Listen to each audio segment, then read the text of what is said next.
Good afternoon, members. I hope you can hear me. If you can hear me and you're on the call, I kindly request that you agree by either unmuting or confirming. You can confirm through the chat. There's a chat down there. If anyone can hear me, kindly confirm so that I don't feel that I'm speaking to myself. I'm waiting. We can hear you. Thank you so much, Patricia, for the confirmation. And I don't know who else. Yeah. So members, I know we have other people joining us, but let them come along as we progress. But for now, I would kindly request that we start. So my name is Faith Ahabyoona, and I'm currently the Dean for the Faculty of Business and Management at Cavendish University. And today is a continuation of our university faculty webinar series, which we call Meet Your Faculty. Get to know your faculty, get to know what is happening in your faculty, get to appreciate what more is happening in your faculty that you're missing out. So because of that, allow me to today share about what is happening in Faculty of Business and Management. And I have titled today's presentation, Building Student Incubation Hubs, a Solution to Youth Unemployment and University Industry Knowledge Transfer. That is what I am calling today's presentation. And I'm looking forward to having it interactive. I hope I can be able to manage to get it interactive. So today in the highlights, I'll just go back to our mission and vision and values. I'll talk about a few highlights from the Faculty of Business. Then I'll go into the real deal, which I'm calling unemployment and the employment pact. And then I'll talk about conceptualization of this area. Then from there, I will talk about incubation. I will talk about the CUU, Faculty of Business and Management evidence. I'll talk about university industry knowledge transfers and what the faculty is doing. So at Cavendish University, Uganda, our vision is to be a model university in Africa that delivers a transformative market relevant quality education. And our mission is to provide accessible, high quality, research driven education that transforms students into responsible, educated, employable, and entrepreneurial citizens. And our values are self-reliancy, integrity, responsibility, and respect, excellency, and innovation. And out of this, the vision, the mission, and the values, I wanted to draw your attention to three issues. One is transformative market relevant quality education. Two is the aspect of employable and entrepreneurial citizens. And then from the values, allow me to point you to innovation. Allow me to point you to innovation. Now, at the Faculty of Business, we also have a mission, which draws, of course, from the university mission. And here we are saying we would like to partner with you students in your transformation into responsible, educated, employable, and entrepreneurial citizens. And we are doing this from many aspects. The first aspect, of course, is that we have a great staff, and you can confirm with me even through the exchanges that you're always giving me on the email, on the internet. Everyone who has sat at Cavendish Faculty of Business will confirm to you that we have the best staff. Then we are constantly conducting research, and our research is not just research, it is action research. And then we have creative teaching and learning methodologies that involve blended teaching approaches. We are very time conscious So I'm so happy that even in less than 5 minutes from where we began, the numbers are actually picking up. You know that we always keep time. Then we look more on innovation in terms of communication, in terms of how we do things. Then we prioritize a growth mindset, the way we teach. It is not teaching as usual. We are fixated to making sure that we can transform our students from having a fixed mindset to having a growth mindset. And then lastly, strategic leadership.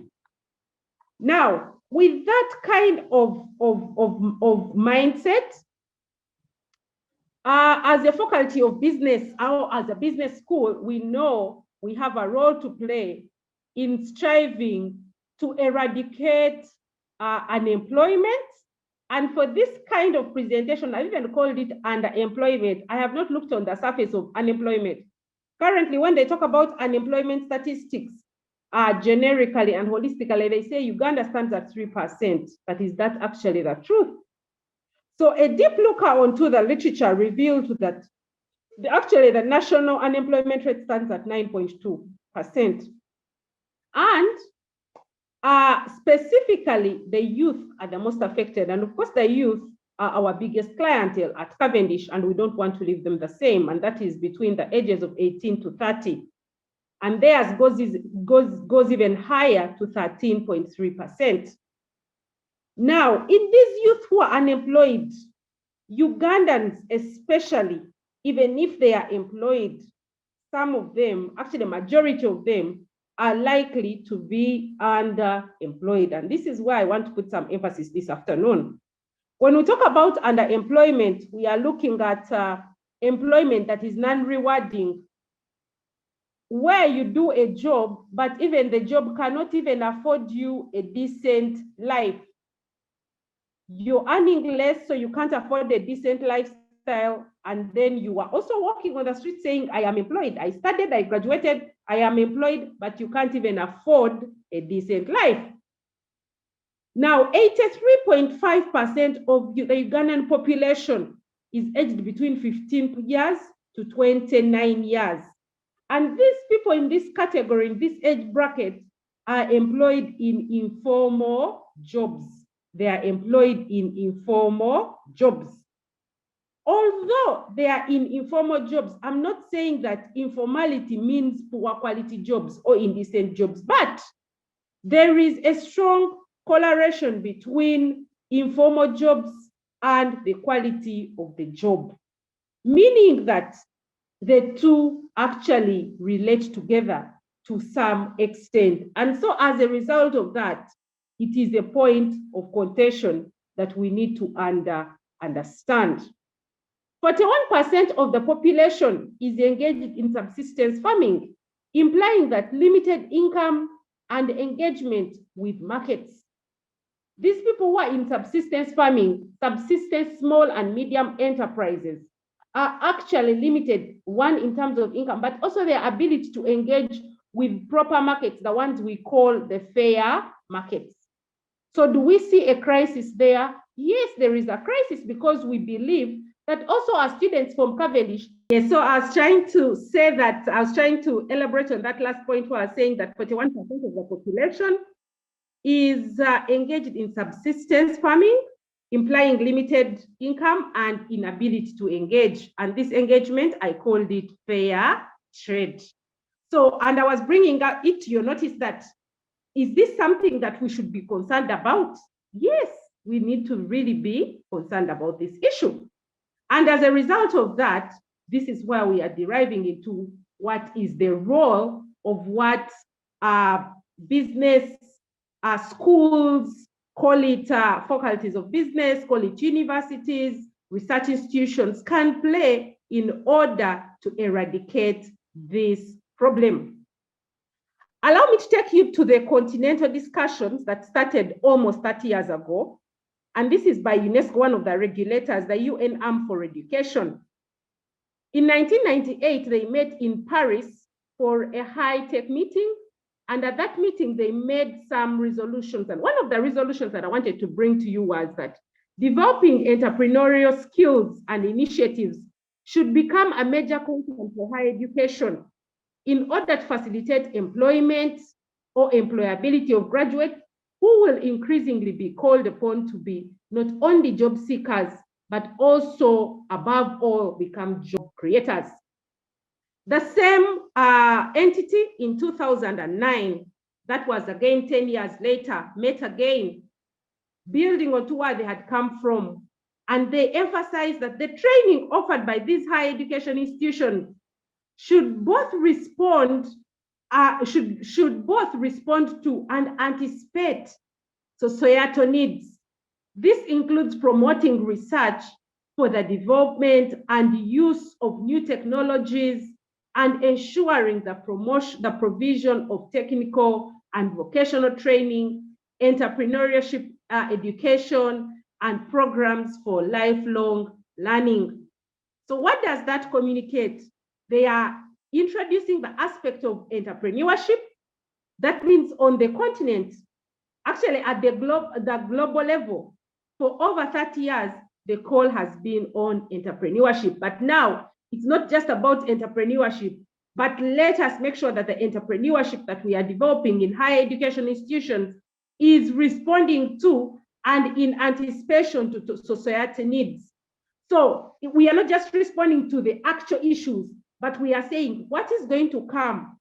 Remember, the world population is actually growing terribly. The African continent population is growing at a terrific speed. The country, Uganda in particular's population, is also growing at a terrific speed, with mindful statistics that the majority of the population is in the youth bracket. So it is our concern as a faculty and as a university that we need to pay keen attention to this. So now, because of that, this is how we're able to come up with the theme for today's presentation. This is something that has been happening at the faculty, but I believe that a couple of you maybe are not aware, or if you're aware, you are not sure of the depth of the issues at hand in regard to why we need to embrace incubation. So allow me to assist and try to conceptualize simply the meaning of incubation. So when we talk about incubation, we are referring to a process which tends to be activated whenever there is need. Remember, UNESCO has said, no need is also a need, because we are not solving the challenges now. We are also in anticipation. So the question to us would be, is it the right time for us to think about incubation? Yes, it is the right time, and I will help you to actually try to defend my stand. Number two issue that I wanted to talk about in my conceptualization is the issue of startup incubator or startup incubators. What are these? From a business perspective, and borrowing the words of Mahato, last year, he defined these startup incubators as programs that are designed to help new startups. Remember, we are looking at these new startups as a forum to assist the students who are unemployed, who are underemployed, in order to heal from those issues. So the other issue that we need to address is, what is an incubation hub? Therefore, what is an incubation hub? Therefore, an incubation hub is a collaborative and an entrepreneurial facility that supports the development of ideas from basic concepts into viable business ventures. I want to borrow the words of Jack Ma. I didn't capture Jack Ma's words here. Jack Ma says that when you go to the university, it's actually very good that you go to the university, because that's one of the places where you start to think. But at the end of the university, you need to ask yourself, what is it that comes after me post this university? And I mean, you feel free to follow Jack Ma. He's the proprietor for Alibaba, which is one of the online digital shop markets in the world, where lots of trade is actually happening, and they are determining a couple of things that are shaping the economy globally. Incubators help entrepreneurs to solve some of the problems associated with running a startup by providing workspace, seed funding, mentorship, and training.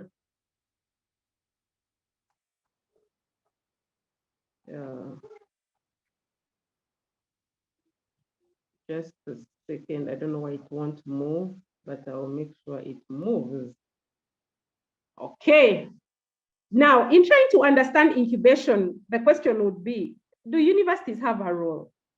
Do research institutions have a role? Or this is something that we should leave purely to businesses to take care? As universities, we stand aside and we say, we will graduate our students and let them go and float in the world or swim in the ocean of the world alone. So according to Bakil and friends in 2014, they have gone ahead to cluster, according to various authors, classification criteria and various topologies of incubators or incubation hubs. But one thing that stands out is that if you look according to the categorization, the first level of categorization of Vaughan and his colleagues, you notice that there are regional hubs, there are university hubs, there are virtual hubs, independent commercial hubs, but university is actually there. When you go to Grandi, he also emphasizes university incubators. If you go down to Albert, he also emphasizes academic and scientific incubators. So it is not in error that universities should be challenged, or institutions of higher learning should be challenged to have incubation places. And remember, we have agreed that these are places where students get to be sharpened to rethink, to think, rethink, and polish up ideas that they can put in place in order to be assisted to heal from unemployment and underemployment. So, what is the support that is provided by these university incubation hubs specifically? And I'm taking a broad approach. As you read deeper about incubation, you'll notice that there are, of course, there are different universities, different research centers, research institutions are doing different things about incubation. But for me, I wanted to take Bakil's view of looking at incubation, which is also subscribed to by the European Union, for our own understanding of when we think about an academic incubation, if we think about a business incubator, what are the things that we'll be looking at? Number one is that if you leave a startup, a student who is thinking to float in the ocean or to swim in the ocean, in the world ocean, they will be challenged out, they will easily drop. Some of the reasons for their dropping is because they lack mentorship. So we offer, the mentorship should be offered at the incubation. Technical assistance, when we talk about technical assistance, I'll be explaining that shortly. There are so many things that in an incubation should happen. And some of the things that should happen is students or startups should be supported to come up with ideas, polish them up, idealize, make errors. But as they do all this, they should be assisted. They should be assisted to secure intellectual property. One of these days, because of the shrewd environment that we operate in, students will come up with great ideas. When they take them to the market, someone quickly runs out with the idea. And when they run away with the idea, the student is as good as nothing. So in incubation, students should be protected. Students should be supported to develop marketing expertise, financing and accounting services. How do they keep their books or their records? To network, exposure to the world. Why is this important? If you're not exposed to the world, how will you get a funder? How will you get a venture capitalist? How will you get a bank? How will you get a recommender to say that this person has sat under my watch and I am sure they have something to offer to the world? Some of the business incubators even provide shared costs, inexpensive workforce and workspace, seed funding, investment, and all this and more can happen in an incubation. So now from the services offered at incubation, I want to take us deeper into what happens when you're in incubation. incubation is 3-layered, especially for university or academic incubators. The first level is what we call the startup creation. The second level is what we call early stage. And then the third level is what we call expansion. Now, at startup stage, we also call this pre-incubation.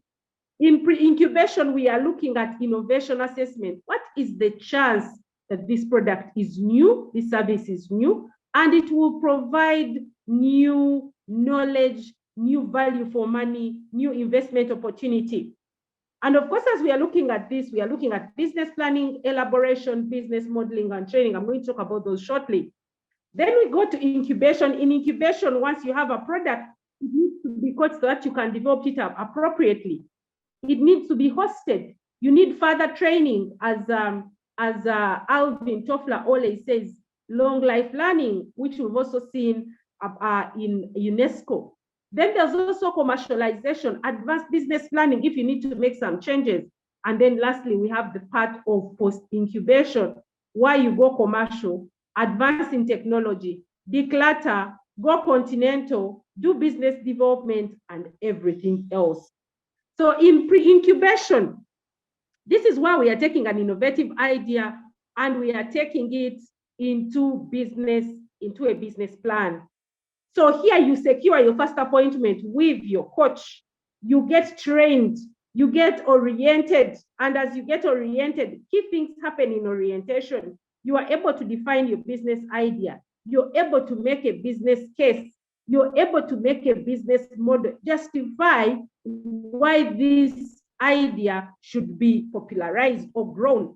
And then you go through internal assessment of innovation, where you're looking at your competence internally and externally with the use of a committee. And then you get to completion. As you complete, you make your business forecast, marketing forecast, financial forecast, business growth forecast, and we call that together a business plan. We call that together a business plan. Now, from pre-incubation, you go into the incubation stage. And this goes from startup creation through expansion phase up to the initial maturity of the company, and the entrepreneur will strive to realize the business plan and develop as developed through pre-incubation. And of course, at this level, a startup or an investor is looking at how do I, if I have a polished product, a very good product, how do I secure funding for it? How do I secure legal and administrative support? How do I secure physical incubation, a place where I'm going to go and produce? How do I make sure that I am protected by getting my IPRs? And then as we are doing this, we are looking at fundraising, continuous mentorship, networking, technological transfer, and then finally expansion. Now, of course, there's so much we can talk about here, but in the interest of time, I am moving a little fast because I want to leave challenges in your head. If you need further engagement about this, Faculty of Business is actually open. Now, what is Faculty of Business doing to support students through incubation? What is Faculty of Business and Management doing to support students incubation? First and foremost, at the faculty, we went back to the roots. We ran a couple of programs at diploma level. We have a diploma in business and management.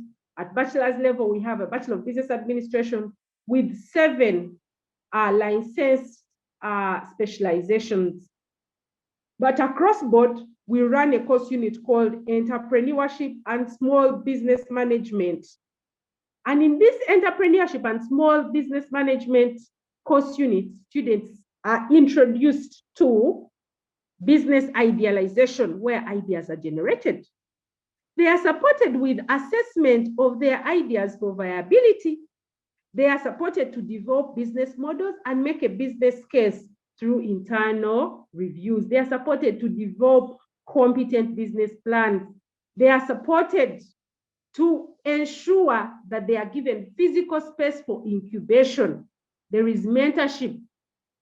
If you look down, I have tried to put a picture of one of the mentors, a staff who is a mentor, with some of the students who have been in incubation, whom I'm going to show you shortly. So here every week, we have 2 hours of engagement. Do you have an idea? Does it need brushing? Do you want support? All this is happening. And currently, the university has also supported us with an office of a manager innovations of Cavendish University, who is also prioritizing to give time to the various students every week with ideas in order to receive mentorship, coaching, so that they can realize their dreams. That by the time you finish the university, you're not just finishing, but it's a new start into a new era of success, because you have built your prototype, you built a concept at an early age. And of course, then we have networking. We have a pool of mentors. We have a pool of industrial practitioners who are providing us a lot of support in networking with the students. And I'm going to give you a few of the examples shortly. And then lastly, very soon to come on board, we're going to be supporting students to secure their intellectual property rights and also financing, because we have a couple of enterprises which have expressed interest in supporting the learners. At the extreme end is a photo of a student who is trying to make their case known to the panelists.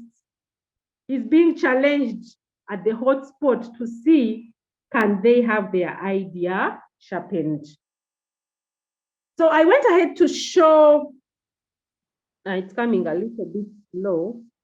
I don't know, I'm not able to see it. I don't know if you can see my screen or I'm freezing. No, we can see it. Okay.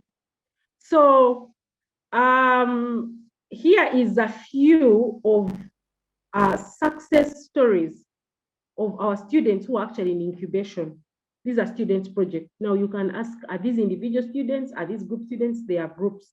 We have been strengthening group work and teamwork, rebuilding, and we cluster these students who are in the same mindset, same thought processes together. We help them to work on their product and have it sharpened. So last year we had, I think, 18 projects accepted. It's not also easy for you to get accepted into the incubation process, but they were able to merit through the processes, and these are some of their products. I can clearly and explain that this freshly extracted carrot hair oil has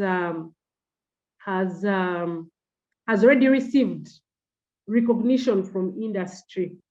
These students have been already given up to, I think, like 4 opportunities for them to showcase their product, their process of their business process, from how their process of production, how they intend to market, how they intend to brand, how they intend to sell, what are the financial implications. Their financial forecast. Students have already received that kind of opportunity. And we praying and believing for the best that we can support them more. Next is a group that worked on a heritage tea, which they call heritage tea, made from Ugandan hibiscus flowers. So this is also already out there. I have, of course, being at the center of the whole process, I've been able to consume some of these products. I can confirm they are fine. And of course, they are currently now under check with the public health to check if they actually merit usage from the population. Below, we have myself with a team that developed the CAM juice. The CAM juice is the Cavendish University juice. It comes in all flavors. So I'm there with the team trying to catch a glimpse with the future billionaires. And then recently, I mean, these are not the only ones. I told you that we have 18 products that are under incubation. Then we have the Kwezi coffee. Kwezi coffee was crafted from the concept of Uganda has a lot of coffee and there are few local investors that are taking in to completing the value chain. So these students, this group of students came up with this Kwezi coffee. They went ahead to work on the brand, the processes, the everything. It's also under pre-test. Then there is the Bonvine wine. The way you see it is how it is. So these students are actually interested in even doing much more. So I know there are students on the call this afternoon. I know there are staff on the call this afternoon. So this is a call to all of us. Do you think this is something that we need to grow? For me, I think we need to grow it after looking at those statistics so that we can help our students not to make another statistic, but to be better students. Now that said and done, the question is, how do we take these products to the market? How does these incubated students or their products or the kind of work that we do enter the marketplace? And also, how do we make sure that our students, what they are doing actually is in agreement with what the market wants?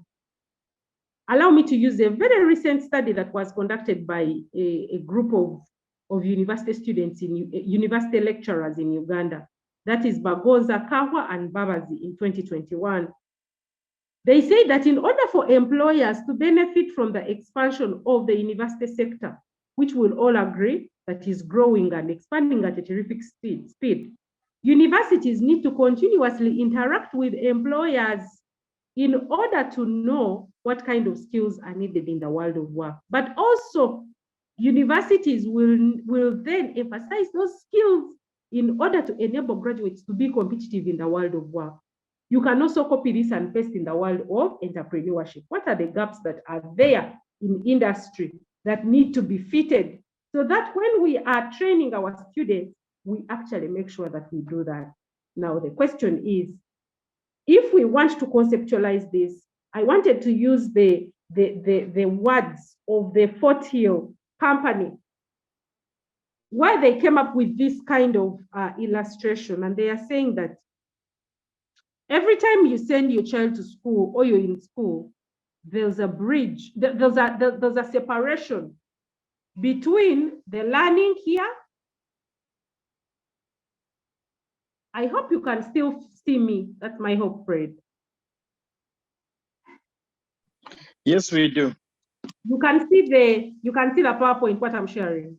Yes, we can see you on the PowerPoint. Okay, excellent. So there's a separation between what happens in learning and what happens in doing work. So that bridge, unless it is closed, that gap, unless it is, sorry, it's not a bridge, it's a gap. Unless that gap is closed, then our education continues to be useless. So now we are saying that the tool that we are using to effectively bridge this gap is what we are calling the university industry knowledge transfer. And that is delivering for application for the information helps bridge the learning doing gap. So meaning that here, if we are in learning, here there are programs. If there is work, there is doing. So meaning there's need for that interaction to happen more often than not. So the advocacy should be that let's have as much interaction with industry as possible. If we keep looking into what industry wants, then we'll support the students to have the right startups. If we keep looking into what the industry wants, we will do the right teaching. And so again, the question is, at the Faculty of Business and Management, what is it that we are doing to strengthen the industrial engagements? So in the last year, the faculty has been able to engage a team of people in the insurance industry. And the reason we have engaged these people in the insurance industry is, one, we would like to hear from them straight away to you students. What is it that insurance is looking for? I hope we can all agree that at the level of startups, there's no startups without insurance. The chances of failures are very high. So because they are high, we would actually need to be safeguarded, and the safeguarding can only come if we have insured. Number two is we would like to engage and bring an opportunity of industry to speak to you directly. So if industry speaks to you directly, they're speaking to our curriculum. By listening to them, we will make sure that we can get the curriculum to speak into what they are saying. And this is what we are doing. Two, we are continuously securing our students' fellowships in the industry. Currently, we have a partnership with Amani Partners, where our students, Caroline and Anthony, were able to benefit last year. Even this year, they offered us another 3 slots. And I know students have called upon you. I've also called upon faculty to recommend, even you students, recommend the people that you feel are very good, highly motivated, talented, willing to engage with industry so that they can participate in these fellowships. Then we are continuously going to use the e-tours for the industry. We can't use the industries. There are so many industries we can't use physically, but we can reach digitally. So we'll give you an experience of visiting the central bank, for example. We'll give you an experience of visiting joint medical stores. We'll give you an experience of visiting Mulago's processes of administration, management of customers, clientele, and all the rest, in order for students to get a feel what it feels like to be in that. By doing that, even by these various partners agreeing that Cavendish can do that, we are exchanging and sharing knowledge. The other engagement that we are doing at Cavendish is policy engagements.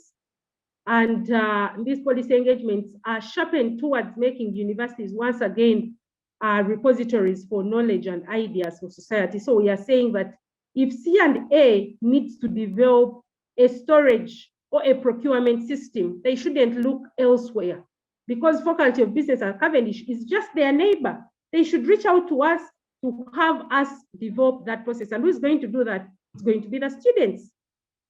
Then we are also furthering our engagement through publications. Last year at the graduation, there was a launch of the Cavendish University Journal of Social Sciences and Management, and I'm glad to report that over 5 of our faculty were able to submit articles. Myself, I was able to submit 2 articles, one of them on innovation processes and another one on business innovations in manufacturing enterprises in Uganda. So feel free to look out for this information. But we are saying that if this can catch readership of industry, then we are good to go. And then lastly, but not least, is that as a faculty, we have come up with a research agenda, which research agenda for 2023 is based on market intelligence. We have engaged with the market. We've heard what they need. We know what the SDGs require. Those are the Sustainable Development Goals. And that is what we want to guide you students this year to offer or to do in your research. And as we are doing that, we hope that we can be solving or transferring knowledge, but also learning from what the globe requires of us. So members, we have so much that we can offer. So what do I do if I want to partake on all these that I've been talking about and more that I haven't talked about, which I'm willing to share? If you approach me or write to me on my email, all you have to do is to sign up for any of these programs. The Faculty of Business and Management runs 3 departments, academic departments. We have the Department of Economics, which runs diplomas, BBA, BS, Economics and Management, MBA, across a couple of specializations. Then we have a Master of Science in Project Management. All these are in Department of Economics. In the Department of Accounting and Finance, we have the BBA Accounting and Finance, BBA Banking and Finance, MBA Accounting and Finance. In the Department of Procurement, Logistics and Marketing, we have the BBA Procurement Logistics. We now have the BBA Entrepreneurship. We have the BBA Marketing, and then we have the MBA Supply Chain and Management. All these offices, these departments are supported by research office. which is headed by Dr. Olutayo. I don't know if he's on the call. If he's on the call, he can send a message. Then we have internship office, which supports us to get to a number of partners out there. So there's no way you can partake of everything we have discussed this afternoon unless you have signed onto one of our programs. So because of that, allow me to invite your friends, and let your friends invite your friends, to tell them that Cavendish is a place where students will receive support of incubation, but also there is constant and unending knowledge transfer between the university and the industry. In case you want to read more about what I used in order to prepare this presentation, kindly reach out to these references. And then allow me to thank you so much for listening to me for this long talk. I hope that in future we can engage more. I want to thank the Director for Marketing for Cavendish University, Mr. Fred Mufuta, for the opportunity to speak to you, colleagues, and thank you for coming. I hope we can speak again and again. I thank you. Over to you, Fred. Thank you, Dr. Faith Ahabyoona, for your elaborate presentation. I like the blending of the 2 or 3 elements in incubation, innovation, and eventually call to action for our students.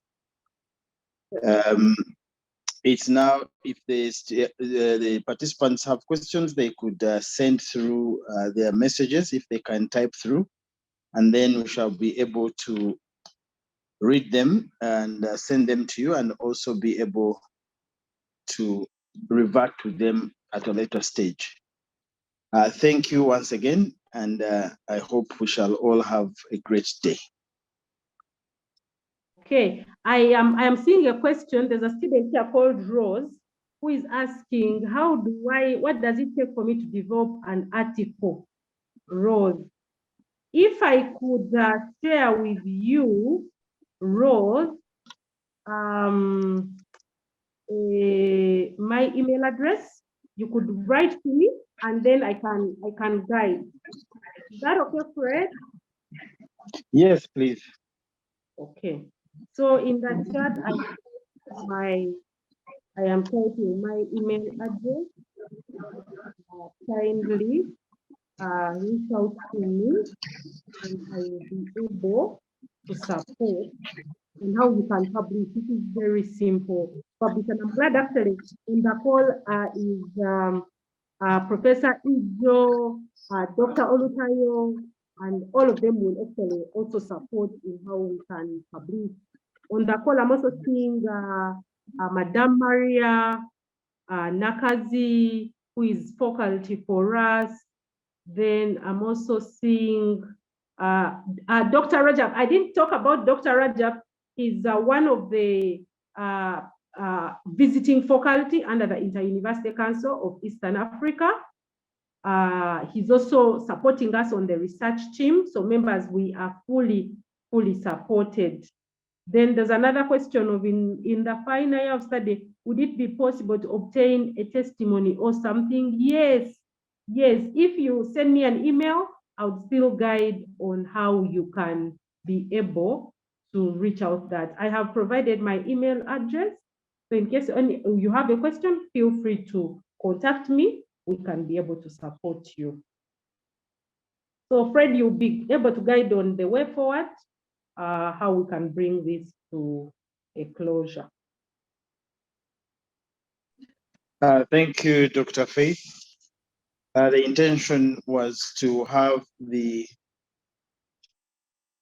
presentation made out to all students, and on Facebook, I would say to the world. And from it, we shall be getting comments that are coming through, to which we can respond.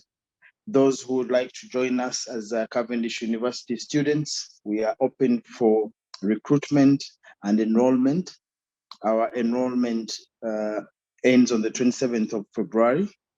However, our classes start next week, on the 30th of January. That's when our January semester will be beginning. But we also, for those who may miss this, we also have an intake in May as well as in August. I request that we bring this to an end, and I'll thank all the participants and all the people who managed to be here to listen to your presentation, and also on our Facebook page, and the organizers, Sam, Sandra, thank you so much for organizing this, and the team from Kenya that we call the Golazo right here for having made this possible. Thank you so much. And I think we can call it a day.